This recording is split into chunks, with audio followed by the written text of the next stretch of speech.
Muy buenas tardes. Un saludo especial en nombre de la doctora Diana Alexandra Remolina Botía, presidenta del Consejo Superior de la Judicatura, de la doctora Gloria Estela López Jaramillo, vicepresidenta, y de los demás magistrados que integran la corporación. Bienvenidos a esta videoconferencia denominada Un diálogo entre Robert Alexy y Ronald Dworkin en torno a la ponderación de derechos. Esta temática hace parte del tercer ciclo de formación en filosofía del derecho.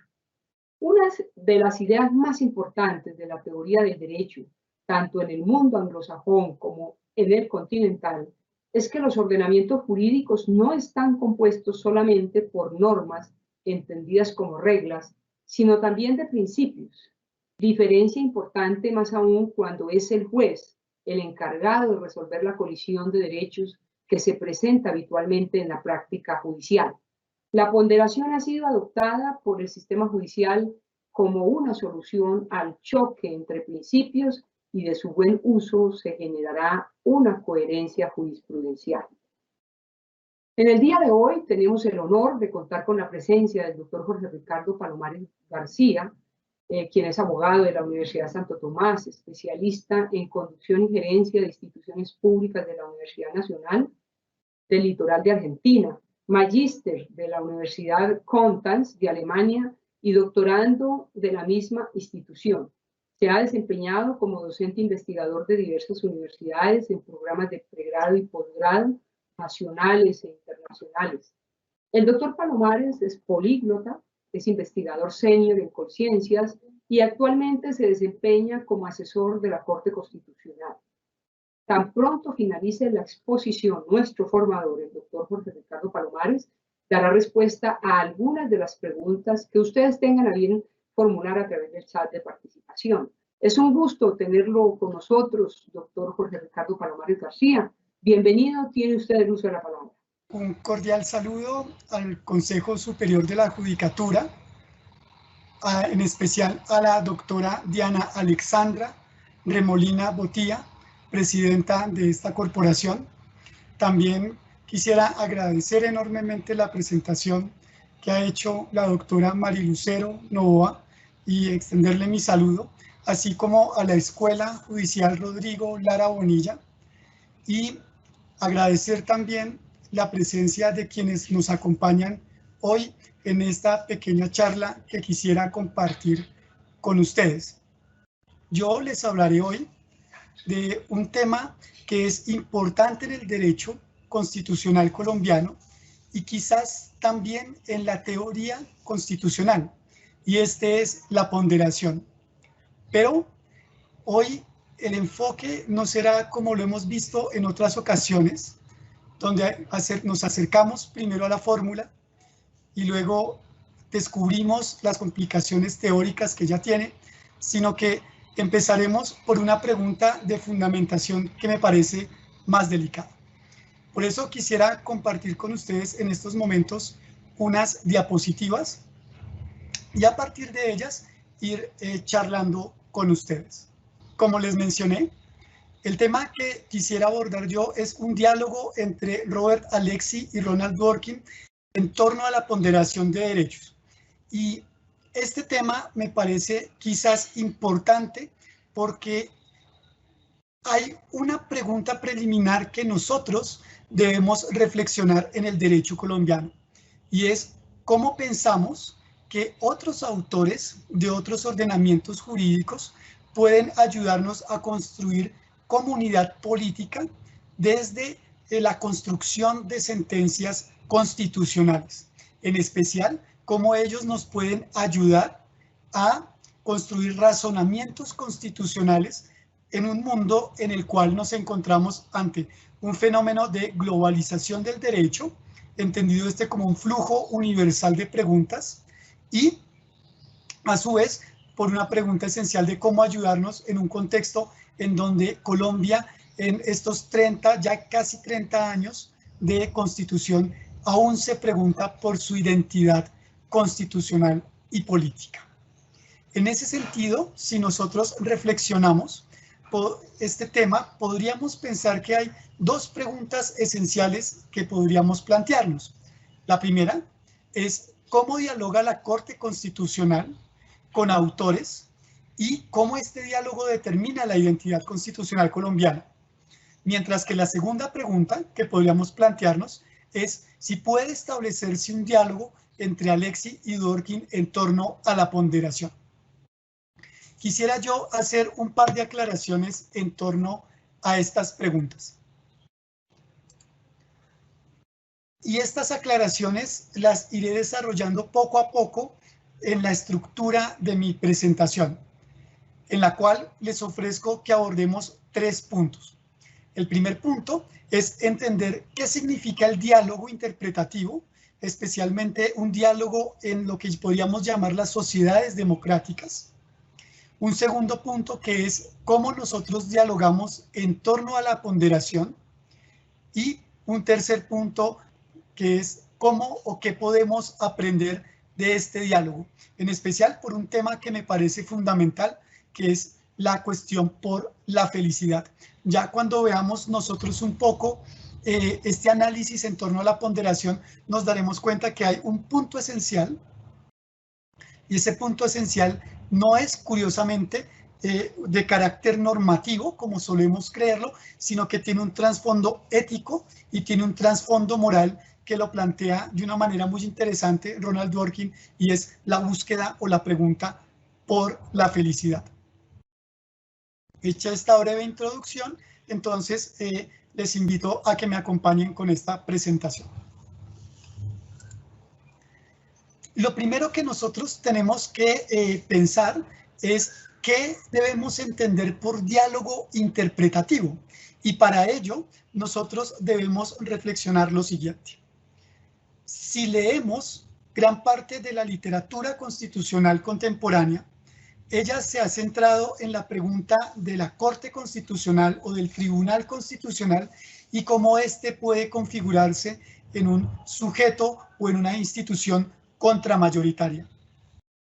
Como si existiese, en ese sentido, una posible tensión entre aquello que nosotros entendemos por constitución y aquello que nosotros entendemos por democracia. Y así, muchos autores norteamericanos nos han planteado una inquietud, y es si los jueces constitucionales, especialmente la Corte Suprema de Justicia de Estados Unidos, puede tomar decisiones que realmente deben ser, por lo que llaman ellos, el fruto de la democracia en su máxima expresión, que es o el Congreso de la República o el ejercicio de los hacedores o framers de la Constitución. Sin embargo, cuando nosotros hacemos una reflexión un poco más profunda en torno a esta discusión, entendemos o descubrimos 2 cosas que me parecen esenciales. La primera es que los tribunales constitucionales no son simplemente instituciones contramayoritarias, sino que son instituciones que se circunscriben dentro de la democracia y por tanto también tienen una connotación democrática alta. Y segundo, que el problema principal que existe cuando hablamos nosotros de jueces contramayoritarios es que no nos hemos hecho una pregunta esencial. ¿Qué entendemos nosotros por democracia? Y esta pregunta, que me parece fundamental, la ha desarrollado Dworkin en toda su obra, pero especialmente en un texto que publicó en Alberta Law Review y que tradujo hace unos años en la Universidad del Externado, que es la pregunta por nosotros, el pueblo. Y en ese momento nos damos cuenta de algo, que si nos preguntamos por algo que es la democracia, vamos a entender que esa democracia no solo está configurada por un ejercicio de elección y de votación, de manera que solo entendemos una cuestión de números o una cuestión de democracia estadística, sino que entendemos que esas democracias también constituyen un elemento o hacen parte de un elemento de valores esenciales de nuestra comunidad política. Y en ese sentido, la función de los jueces será garantizar la democracia no solo desde la perspectiva del voto, sino que será también desde la perspectiva de cuáles son esos valores esenciales que deben configurar a nuestra comunidad. Pero además, si nosotros revisamos algunas experiencias comparadas y si revisamos también la experiencia colombiana, nos daremos cuenta que las Cortes Constitucionales tienen un diseño preliminar de diálogo o de decisión democrática. En Colombia, por ejemplo, la Constitución Política de Colombia y la jurisprudencia constitucional nos han dicho que toda decisión de la Corte Constitucional, especialmente cuando hay estudios o controles de constitucionalidad, deben reconocer un elemento democrático a partir de los diálogos. Y en concreto, de lo que entenderíamos por el diálogo ciudadano y por el diálogo cosmopolita. El diálogo ciudadano hace o se enfoca en una pregunta importantísima, y es cómo nuestra comunidad política y cómo nuestros ciudadanos comprenden el contenido de nuestra Constitución, es decir, cómo ellos entienden aquellos enunciados que están plasmados en la norma de normas y cómo debe dársele aplicación. Mientras que el diálogo cosmopolita implica un flujo universal de preguntas constitucionales y una reflexión en torno a cómo estas preguntas han sido resueltas en otros ordenamientos. Me explico. Cuando me pregunto por el diálogo ciudadano, la Corte Constitucional pretende establecer o conocer cuáles son las percepciones que tiene primero el ciudadano en torno a cualquier contenido constitucional. Mientras que en el diálogo cosmopolita me estoy preguntando yo cómo hay problemas que pueden ser comunes no solo en Colombia, sino también en otros países, y a partir de sus experiencias poder aprender algo para construir un razonamiento constitucional. El problema, sin embargo, surge en el momento en que tenemos una comprensión errada del diálogo. Y esta comprensión errada se puede dar especialmente en lo que nosotros entenderíamos lo cosmopolita. Algunos autores hace unos años, y especialmente en el 2014, se planteaban una inquietud, y es cómo la Corte dialogaba con autores y fallos extranjeros, y a partir de ahí empezaban a realizar un sistema de citación. De tal forma que la pregunta que ellos se hacían es si la Corte dialoga a partir del número de referencias bibliográficas o a partir de la citación de fallos que han tenido de tribunales extranjeros. Si un fallo contenía la cita de algún autor o se refería a un fallo extranjero, significaba que esta Corte o que la Corte Constitucional acudía a un diálogo cosmopolita. Es un planteamiento que hacían algunos autores en su momento. Pero otra forma de diálogo que se puede encontrar es el inmediatizar un razonamiento. Es decir, ya la Corte Constitucional no hace una cita expresa de un autor o un fallo, sino que a partir de la experiencia que ha tenido de su lectura, empieza a hacer razonamientos. Por ejemplo, nosotros encontramos la sentencia C-123 del 2014, en la cual la Corte Constitucional, sin hacer un llamado fuerte a teóricos como Robert Alexy, empieza a hacer un ejercicio de ponderación entre lo que entenderíamos nosotros como el principio unitario y el principio de descentralización territorial. Entonces, en ese ejercicio, curiosamente, no aparece una citación masiva ni una citación explícita de Robert Alexy, pero sí vemos paso por paso cómo su razonamiento se ve plasmado en la decisión de la Corte Constitucional. Ahora bien, estas formas de presentar el diálogo, en mi opinión, pueden llegar a ser incompletas o en ocasiones erradas. Veamos por qué.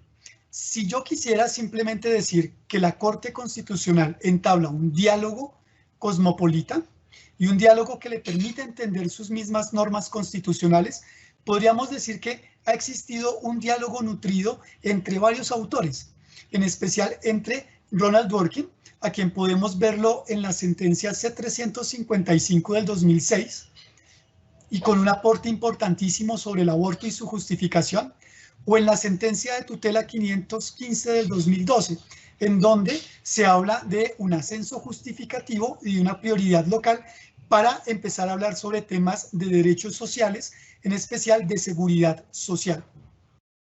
Y si nos preguntamos por Robert Alexy, nos daremos cuenta que él también es citado en otros fallos y con un cierto grado de uniformidad.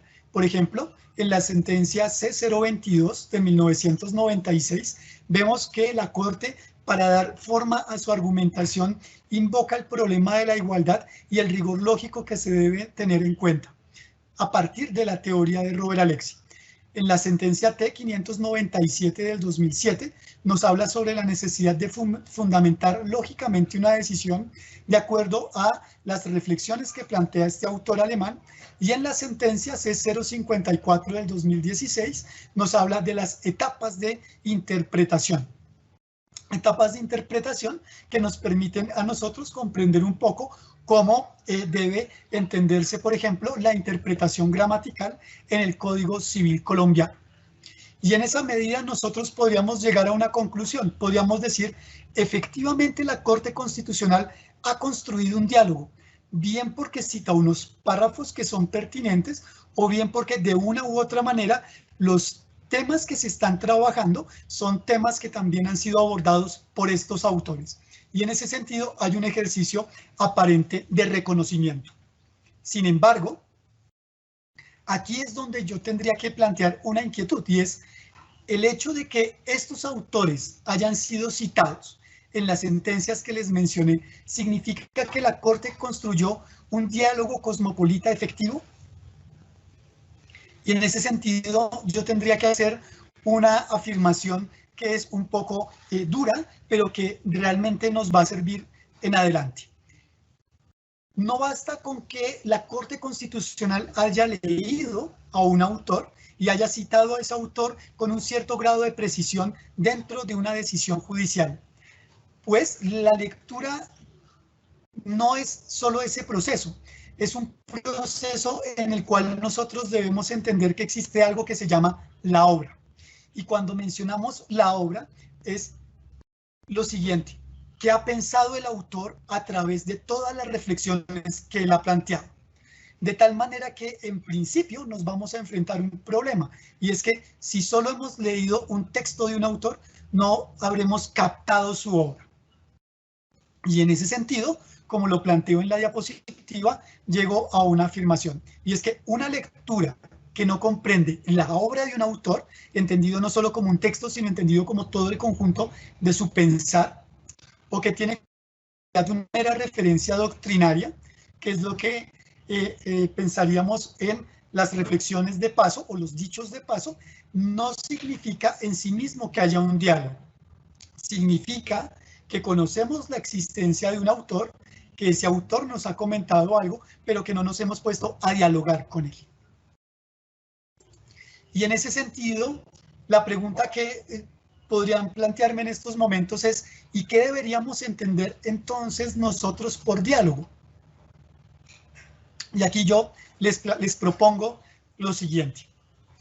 Lo primero, cuando hay un diálogo, nosotros debemos tener en cuenta que nuestros jueces constitucionales, y en especial nuestra Corte Constitucional, es una institución con un grupo de personas que han tenido una historia de vida, y que esa historia de vida les permite también hacer una obra colectiva, no solo en cuanto a lo personal, yo como persona, sino también en cuanto a comunidad y en cuanto a institución. Me explico. Mi experiencia de vida charlará con otras experiencias, y a partir de ahí nosotros encontraremos un conjunto de elementos esenciales que nos definirán, tanto como persona, como Corte Constitucional y como Colombia. Y esas experiencias nos van a dar un referente preliminar de lo que es Colombia y lo que necesita Colombia. Pero además nos va a dar un referente de cuáles son nuestros valores y la forma en que nosotros poco a poco construimos relación en torno a ellos. Ese es el primer paso del diálogo. La pregunta por ¿quién es Colombia o qué es Colombia? ¿Cuál es la experiencia que tiene Colombia? Y por tanto, las necesidades y valores que se encuentran en ella. Y a ello debemos continuar con un segundo paso, y es el siguiente, y es que los autores también son una obra que también se encuentra en construcción en muchas ocasiones. Pero esa obra también representa toda una experiencia y toda una realidad que probablemente es muy distinta a la nuestra. Entonces, por ejemplo, hace 3 años se entrevistó a Robert Alexi aquí en Colombia, entre ellos Ámbito Jurídico y la Universidad Libre lo entrevistaron y le hicieron una pregunta que me parece importantísima, y es: ¿cómo logra usted llegar a la pregunta por la ponderación? Y él responde de una manera que me parece contundente: para poder llegar a la ponderación, tuve que enamorarme primero de la filosofía, y en especial de autores como Frege. Es decir, que detrás de la fórmula de ponderación debemos hacer nosotros unas reflexiones en torno a su fundamentación filosófica y preguntarnos si esa fundamentación filosófica puede entrar a charlar con nosotros. Es solo para plantearles un ejemplo. Otro ejemplo que se me ocurre es la presentación del libro que hizo Ronald Dworkin de Justicia para Erizos. Cuando a él lo invitaron a presentar ese penúltimo libro que escribió en una conferencia, él arrancó de una manera impresionante. Él dijo: miren, la pregunta que yo me planteo es ¿cómo puedo ser feliz? Y no solo cómo puedo ser feliz, sino si hay algunas preguntas trascendentes en mis obras. Y si yo en algún momento puedo pensar en una vida después de la muerte y por tanto en una búsqueda de felicidad trascendental, para descubrir que realmente los planteamientos normativos y los planteamientos jurídicos que hace Robert Alexi tienen un fuerte sustrato de filosofía ética y moral. Y en ese sentido, el diálogo poco a poco empieza a dar una mayor forma. Tenemos a una Colombia que tiene una experiencia histórica, una experiencia normativa, y tenemos a 2 autores, cada uno de esos autores con una historia personal, con una comprensión de sus realidades y con unas ideas en torno a ellas. Y por eso es que debemos tener cuidado en sus lecturas, porque cuando Robert Alexi escribe su teoría de la argumentación jurídica y su teoría de los derechos fundamentales, él nos hace 2 aclaraciones que son fundamentales. La primera es que toda teoría de argumentación jurídica, y en especial toda fundamentación que se haga en el pensamiento alemán, se debe a que el Tribunal Constitucional Federal Alemán les dijo a los jueces que una decisión es legítima en la medida en que ésta se encuentra motivada. Y entonces él se pregunta cómo desde la filosofía moral y desde una filosofía moral de corte analítico puede entenderse fundamentada una decisión judicial. Y luego nos dice a nosotros que la reflexión que se hará en torno a los derechos fundamentales es una reflexión que se hace a partir de la Ley Fundamental para la República Federal de Alemania. Es decir, una constitución que ha tenido una experiencia, una historia y un legado, no solo en la Constitución de Weimar, sino también en la Constitución de St. Paul Kirche, que me parece fundamental. Y luego, si nosotros nos preguntamos por Dworkin, él nos hace 2 menciones que son importantes. La primera es que para poder entender cualquier proceso interpretativo, incluso en el derecho, debemos hacernos una pregunta por el sentido de la democracia. No podemos realizar interpretaciones, dice Dworkin, si no tenemos claro que vamos a trabajar nosotros por democracia. Y segundo, esa democracia debe estar marcada por el reconocimiento de las minorías y, por tanto, por el papel activo de los jueces para garantizar a estas minorías en el debate democrático. Y en ese sentido, vemos que ya el diálogo no solo es una cuestión en torno a qué dijo un autor respecto a una obra, sino cuál es la historia de un autor, cuál es la historia del ordenamiento que lo rodea y cuáles son las ideas que son fruto de esa experiencia personal. Y con esto puedo avanzar entonces yo a mi segundo punto, y es, antes de hablar nosotros de cómo dialoga Ronald Dworkin y Robert Alexy con la Corte Constitucional, la primera pregunta que debemos atender es cómo nosotros debemos entender si hay un diálogo entre Alexy y un diálogo con Dworkin. Y este diálogo nos va a llevar, si respetamos o seguimos o comprendemos mejor estos elementos, nos va a llevar a dos procesos que son importantes. El primero, nos va a poder o nos permitirá reflexionar sobre lo que somos nosotros como Colombia. Nos permitirá comprender cuál es nuestra tradición como ordenamiento colombiano y cómo incluso nuestra constitución política de Colombia puede encontrarse en las reflexiones de Alexy y de Dworkin. Pero al mismo tiempo, cuando descubrimos quiénes somos, llegamos a un momento en el cual también cambiaremos. Y es a partir de esas lecturas de estos autores en donde nuestros razonamientos jurídicos van a tener otro sentido y otra profundidad que me parecerá fundamental. Ahora, intentemos un diálogo entre Alexy y Dworkin. Si nosotros cayésemos en la trampa que les comenté de simplemente citar a los autores sin una reflexión profunda en torno a ellos, podríamos llegar a la siguiente conclusión, y es que estos autores en común hablan de la teoría de la argumentación. Por ejemplo, Robert Alexy nos ofrece dos textos bellísimos que son la teoría de la argumentación jurídica y la obra de Derecho, Razón y Discurso, en las cuales nos habla sobre el problema de la argumentación jurídica y la cuestión del fundamentar bien una decisión. Y al mismo tiempo podríamos decir nosotros que Ronald Dworkin también nos ofrece una teoría densa, pero interesantísima en torno a la argumentación jurídica y a la argumentación moral, en esa obra que también me parece cautivadora, que es Justicia para Erizos. Podríamos decir nosotros también que Robert Alexy y Ronald Dworkin nos han hablado sobre la teoría de la interpretación, no solo en Derecho, Razón y Discurso y en Justicia para Erizos, sino en otro tipo de obras. Asimismo, podríamos decir nosotros que también ellos hablan de los valores constitucionales.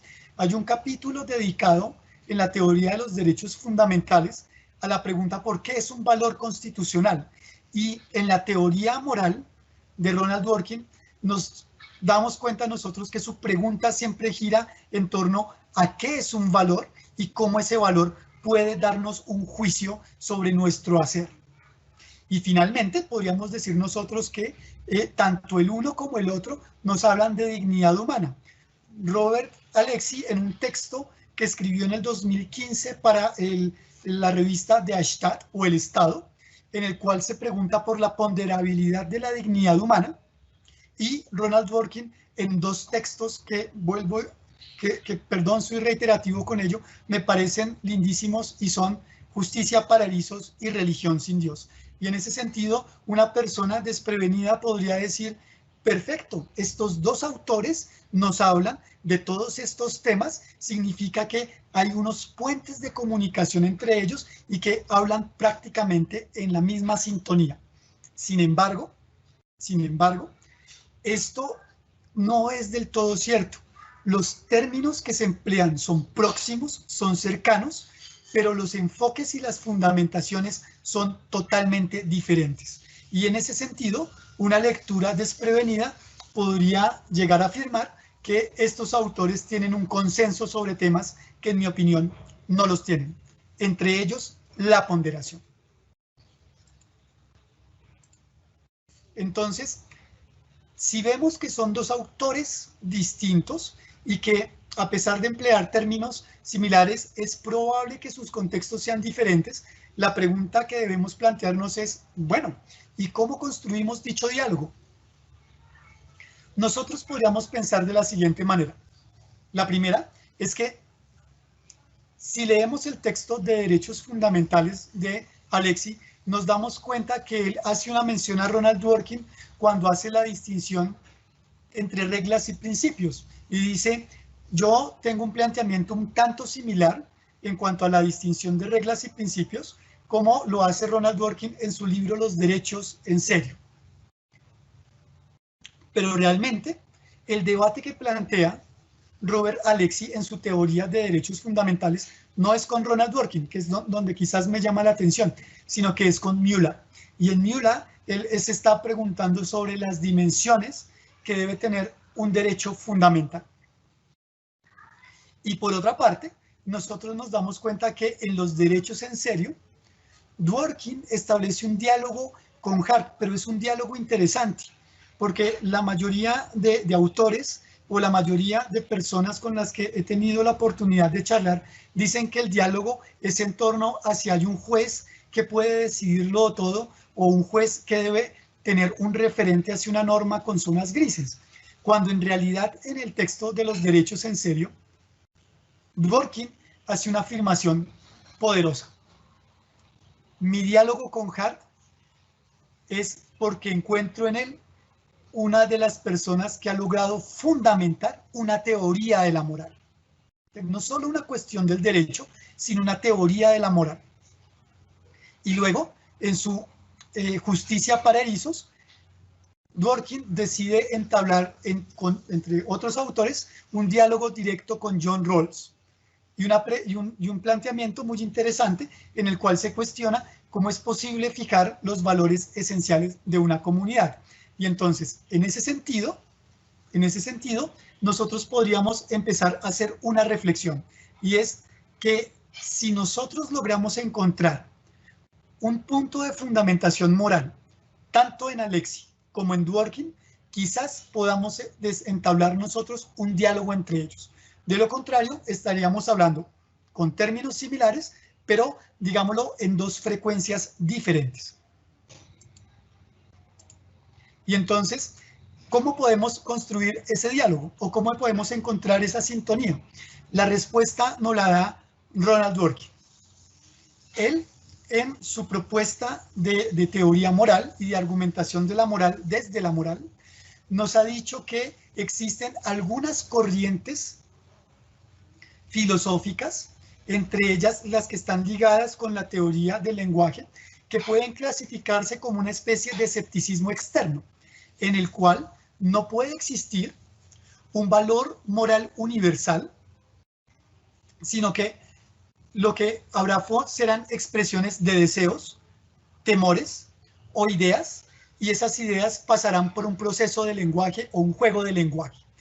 Y esta teoría, curiosamente, enuncia a los autores como Hare, Wittgenstein y Tolmin, que son los autores que fundamentan o dan las primeras bases teóricas a la propuesta de argumentación jurídica de Robert Alexy.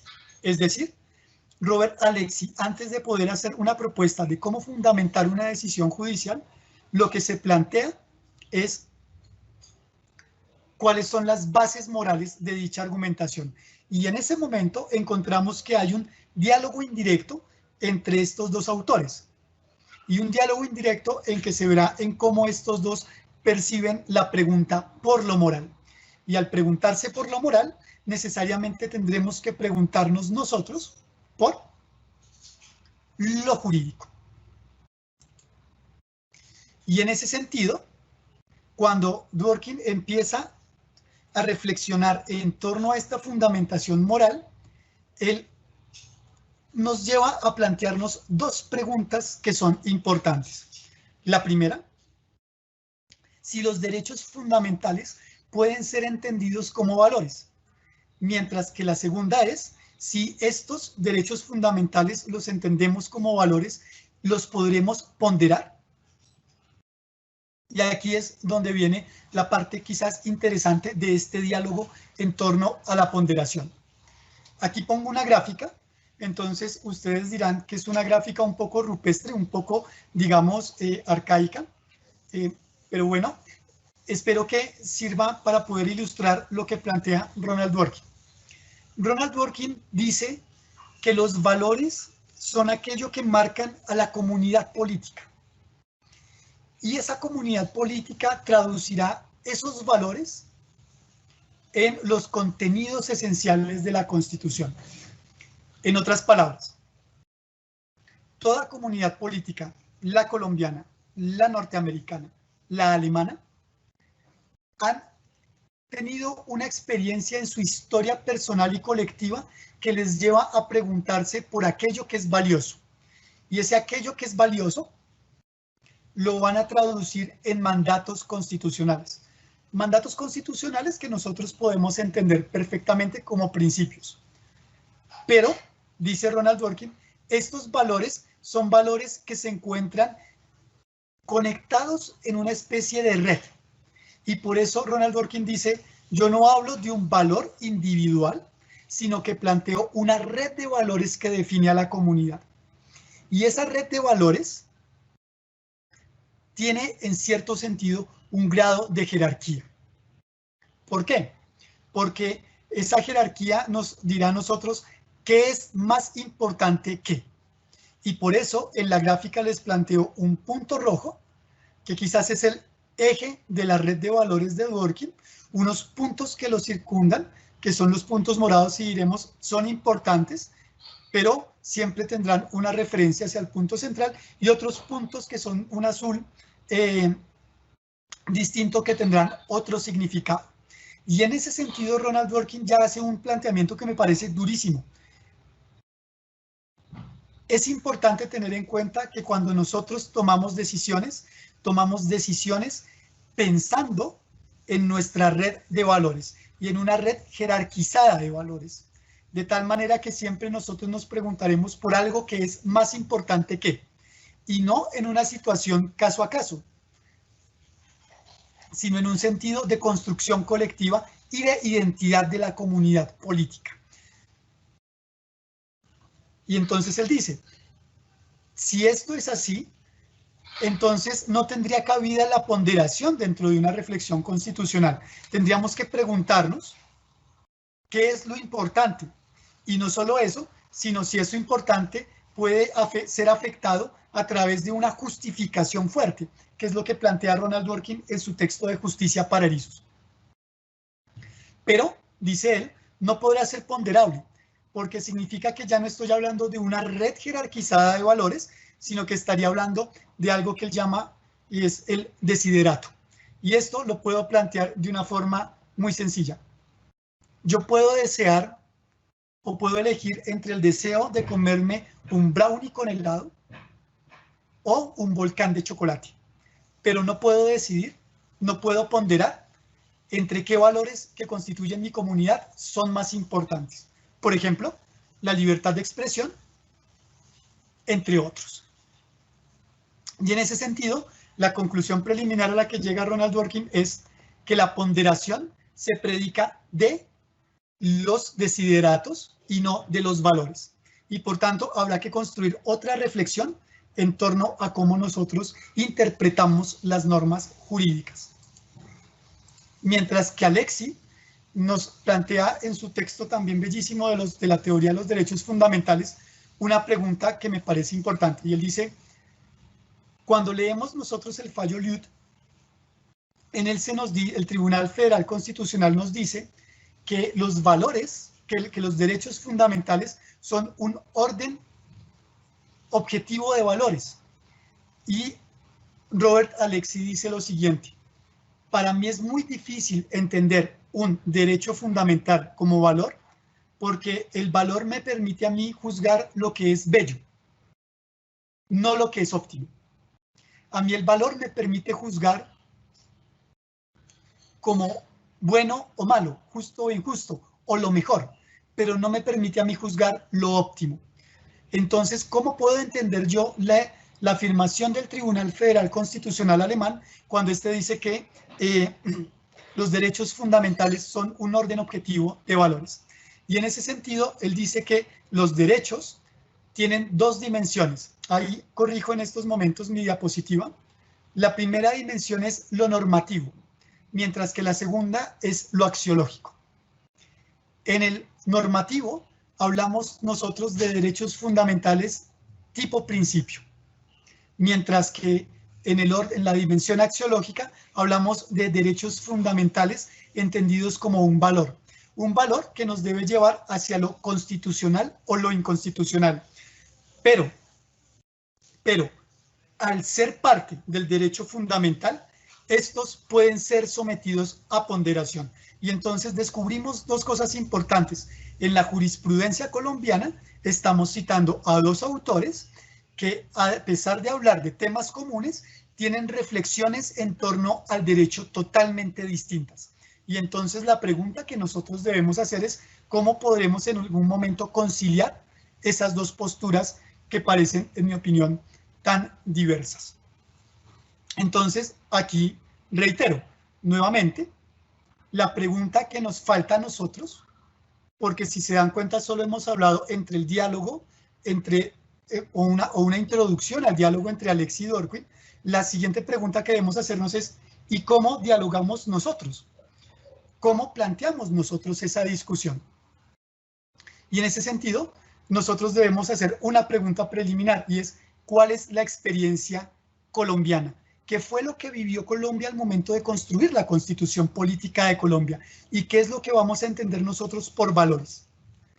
Si nosotros hacemos esa lectura concreta de valores y entendemos la experiencia de estos dos autores, podremos entablar un diálogo un poco más nutrido y un poco más resignificador, o un tema que me parece esencial. De lo contrario, podríamos llegar a lecturas desprevenidas y a fallos que son contradictorios. Por ejemplo, si nosotros revisamos la decisión C-123 del 2014 en torno a la posibilidad que tenían los municipios de ser escuchados en temas de hidrocarburos, hay un ejercicio de ponderación, pero cuando miramos el caso de Manzarrobar Energy, la Corte Constitucional no se pregunta por ese ejercicio ponderativo, sino que se pregunta por un ejercicio de qué es lo más importante, no qué es lo ponderable. Y en ese sentido pueden haber lecturas que pueden ser incluso contradictorias en la defensa de derechos. Tendremos una segunda sesión y en esa segunda sesión profundizaré un poco más, pero aquí les hago dos primeras lecturas.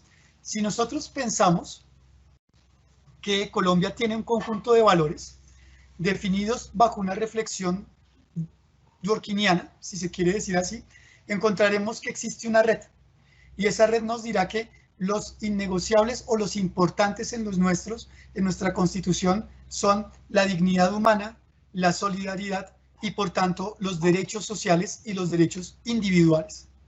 Y en estos siempre deberá haber una reflexión fundamental por parte de los jueces fundamentales. No puede haber un fallo que desconozca derechos sociales, que desconozca dignidad humana, porque dejaríamos de estar ante la comunidad colombiana. Y a partir de esta red encontraríamos otro tipo de valores. Por ejemplo, la forma en cómo nosotros debemos pensar la acción afirmativa, la forma en que nosotros debemos pensar los servicios públicos, la forma en cómo nosotros debemos optimizar la democracia y, por tanto, la descentralización. Pero, si pensamos nosotros bajo una reflexión desde Robert Alexis, podríamos decir que los principios que están contenidos, entre ellos incluso la dignidad humana y otros, son normas que pueden ser a futuro ponderables con otros tipos de principios, por ejemplo, derechos fundamentales con derechos fundamentales o derechos fundamentales con otro tipo de principios, por ejemplo, como la democracia, el orden público, entre otros. Y como el tiempo finaliza, yo quisiera dejar estas tres pequeñas conclusiones. La primera, cuando nosotros pensamos en ponderación, debemos pensar en que ella está precedida por un diálogo democrático que nos lleva a escuchar a la ciudadanía y nos lleva a hacer un diálogo cosmopolita.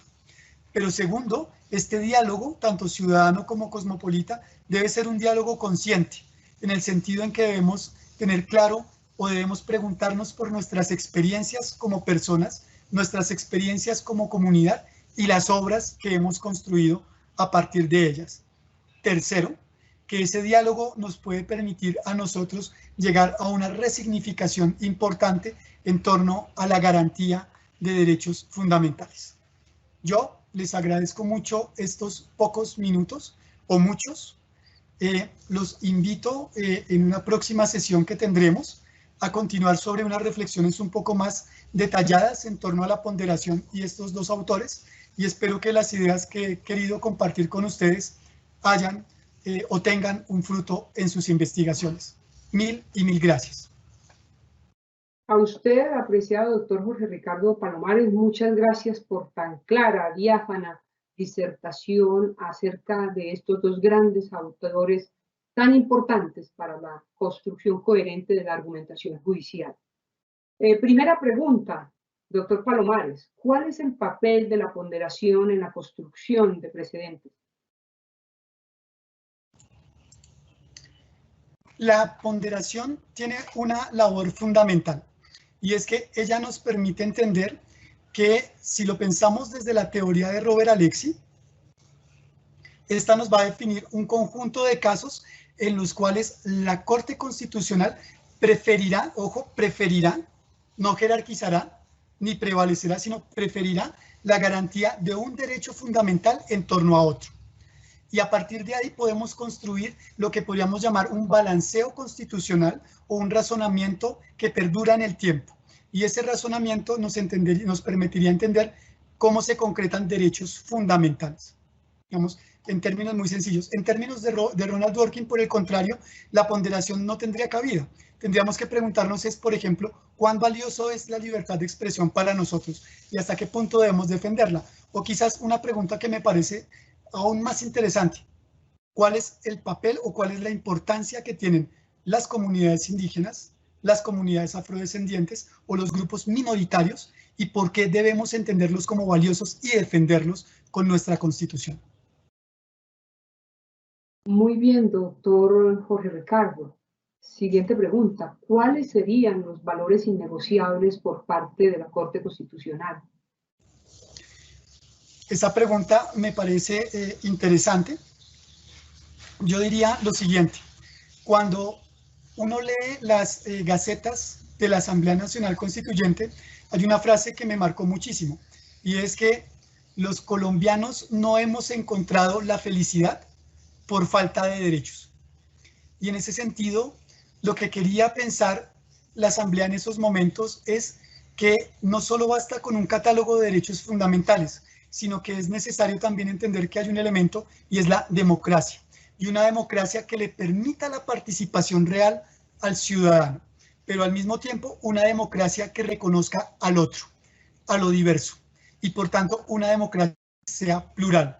Y en ese sentido yo entendería que hay al menos tres valores, si lo pienso desde Ronald Dworkin, que serían innegociables: la dignidad humana, el pluralismo y la democracia participativa y descentralizada. Doctor Palomares, ¿cómo hacer una ponderación entre los principios y los derechos colectivos? Esa es una pregunta quizás más difícil. Yo entendería lo siguiente. Me escapo un poco de los dos autores que he mencionado y mencionaré ahora otro, y es Carlos Santiago Nino.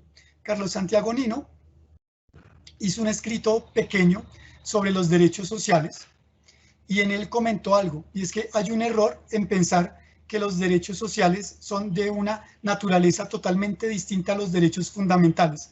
Es más, nos equivocamos al llamarlos derechos sociales, porque estos son derechos. Y si son derechos tipo principio, si lo pensamos en la lógica de Robert Alexy. Y al ser normas tipo principio, entraremos en un debate muy delicado que tienen los teóricos del derecho constitucional en estos momentos, y es cómo construir un modelo de razonamiento o de ponderación. Algunos autores acuden a la propuesta clásica, y es tratar de encontrar un derecho que sea ponderable a través de la fórmula que nos ha propuesto Robert Alexy, pero otros, como por ejemplo Matías Klatt, nos ha propuesto una forma de proporcionalidad y ponderación totalmente distinta, que es un razonamiento de necesidad intrínseca y extrínseca, que por el tiempo, digamos, no alcanzaría a comentar. Simplemente diría, es pensar cómo debemos ayudar a la persona, cómo debemos otorgar y reconocerle sus derechos, sin desconocer que esta persona también tiene derecho a definirse. En otras palabras, cómo tomar una decisión que sea adecuada para lograr la igualdad material en una comunidad política.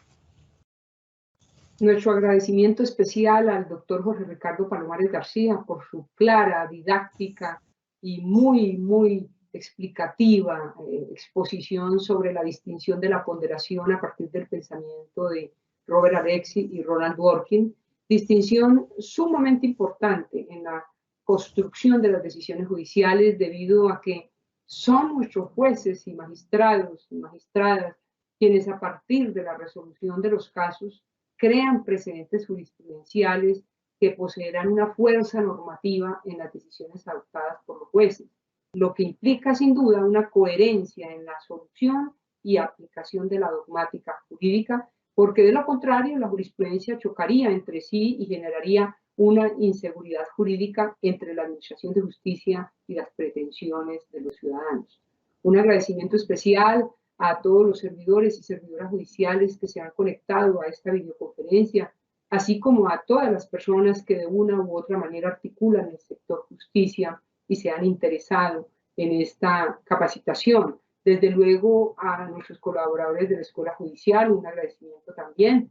A propósito del tema tan lúcidamente expuesta por nuestro invitado formador, nos despedimos con la frase del filósofo y jurista alemán Robert Alexy: la ponderación consiste en dar respuestas racionalmente fundamentadas a las cuestiones vinculadas con los derechos fundamentales.